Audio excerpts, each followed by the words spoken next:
বাড়িতে ভুল করে ওই 3টি পাত্রে কর্পূর জ্বালাচ্ছেন না তো এক্ষুনি সাবধান হন। কারণ আমাদের মতো প্রতিটা বাড়িতেই কিন্তু সকাল সন্ধ্যা কর্পূর জ্বালানোর নিয়ম আছে। আর যদি কর্পূর আপনি বাড়িতে জ্বালাতে পারেন অত্যন্ত শুভ বলে মনে করা হয়।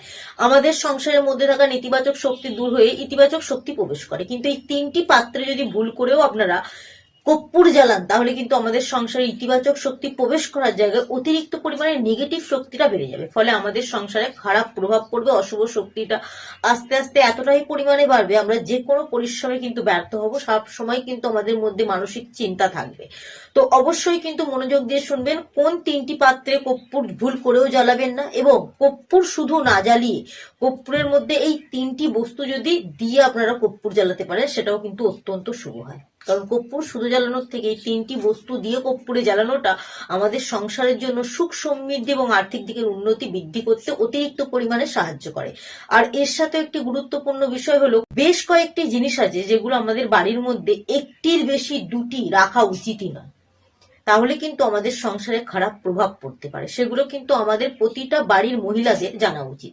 কারণ আমরা যদি জানতে পারি তাহলে কিন্তু আমরা সেই খারাপ প্রভাবগুলো এড়াতে পারবো আমাদের এই ছোটখাটো কাজগুলোর মধ্যে। ভিডিওটি অত্যন্ত গুরুত্বপূর্ণ, মাঝপথে দেখে সরে যাবে না, পুরো ভিডিওটা দেখার অনুরোধ রইল।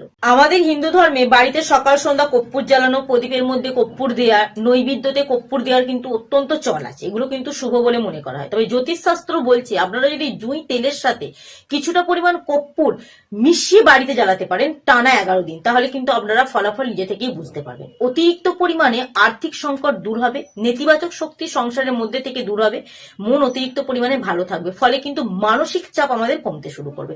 তো টানা 11 দিন কিন্তু বৃহস্পতিবার দিন থেকে শুরু করতে পারেন অথবা শনিবার দিন থেকে শুরু করতে পারেন। টানা 11 দিন কিন্তু আপনারা এই কাজটি করতে থাকুন।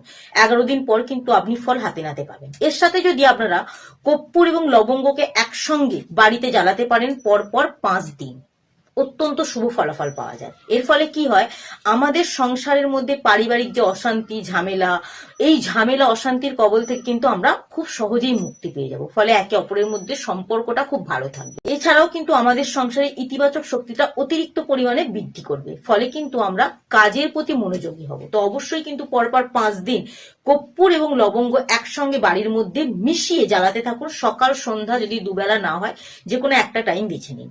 এছাড়া অবশ্যই কিন্তু ঘিয়ের মধ্যে কর্পূর মিশিয়ে আপনারা প্রতিদিন পুজোর সময় ব্যবহার করুন, প্রতিদিন পুজোর সময় জ্বালান। তবে খেয়াল রাখতে হবে এটা কিন্তু আমাদের সংসারের মধ্যে থেকে যেমন নেতিবাচক শক্তিটাকে দূর করতে পারে, তেমন কিন্তু নেতিবাচক শক্তিকেও আমাদের সংসারে প্রবেশ করাতে পারে। তবে কি খেয়াল রাখবেন, যখন ঘিয়ের মধ্যে কর্পূরটা ব্যবহার করবেন তখন কিন্তু কর্পূরটা যেন ঘিয়ের মধ্যে সম্পূর্ণ নিমজ্জিত হয়ে যায়, সেটা মাথায় রেখেই কিন্তু আপনারা জ্বালাবেন। এই 3টি জিনিস যদি কর্পূরের মধ্যে দিয়ে জ্বালাতে পারেন তাহলে আমাদের সংসারে নানা রকম সমস্যা থেকে আমরা মুক্তি পেতে পারবো। এটা কিন্তু আমাদের বাড়ির প্রতিটা মহিলাদেরই জানা দরকার। এই ছোটখাটো জিনিসগুলো যদি আমরা জানতে পারি তাহলে কিন্তু আমাদের সংসারে কখনো খারাপ প্রভাব পড়বে না, অশুভ শক্তি প্রবেশ করতেই পারবে না। কর্পূর এবং লবঙ্গ যখন আপনারা জ্বালাবেন তখন কিন্তু একই স্থানে রেখে দেবেন না, এটাকে কিন্তু বাড়ির প্রতিটা জায়গায় ঘুরিয়ে দেখাবেন। অর্থাৎ ধোঁয়াটা যেন সদর দরজা থেকে শুরু করে বাড়ির প্রতিটা স্থানে দেখানো হয়, তবেই কিন্তু শুভ বলে মনে করা হয়। এছাড়াও কিন্তু ভুল করেও কর্পূর এই 3টি পাত্রে জ্বালাবেন না, অত্যন্ত অশুভ বলে মনে করা হচ্ছে। যেমন লোহার পাত্র, স্টিলের পাত্র আর কাঁচের পাত্র। লোহা এবং স্টিলের পাত্রে যদি আপনারা কর্পূর জ্বালান, কর্পূরের মধ্যে যে শুদ্ধতা বা ধোঁয়ার যে গুণ সেটা কিন্তু আস্তে আস্তে নষ্ট হয়ে যাবে। ফলে কিন্তু সংসারে অশুভ শক্তি বৃদ্ধি পাবে, শুভ শক্তির জায়গায় অশুভ শক্তির অতিরিক্ত পরিমাণে বেড়ে যাবে। কাঁচের পাত্রে কর্পূর জ্বালানো, প্লাস্টিকের পাত্রে কর্পূর জ্বালানোটা অত্যন্ত অশুভ, এগুলোতে কিন্তু দুর্ঘটনা ঘটতেই পারে। তো এই কয়েকটি জিনিস থেকে সাবধান থাকবেন, যেগুলো আমাদের বাড়ির প্রত্যেকটা মহিলাদের বা প্রত্যেকটা ব্যক্তির জানা দরকার, যাতে আমরা এই ভুলগুলো না করে ফেলি। তার সাথে বাড়ির মধ্যে বেশ কয়েকটি জিনিস একের বেশি দুটো রাখবেন না। এতে কি হয়, সুফলের জায়গায় কুফল বৃদ্ধি পায়। পরিবারে নানা রকম সমস্যার সৃষ্টি হওয়ার সাথে সাথে পরিবারের যে ব্যক্তিরা আছে, পরিবারের সদস্যদের মধ্যেও কিন্তু নানা রকম সমস্যা ঝামেলার সৃষ্টি হতে পারে, সে যে কোনো দিক থেকে হতে পারে। প্রথমটি হলো সূর্য দেবতার ছবি।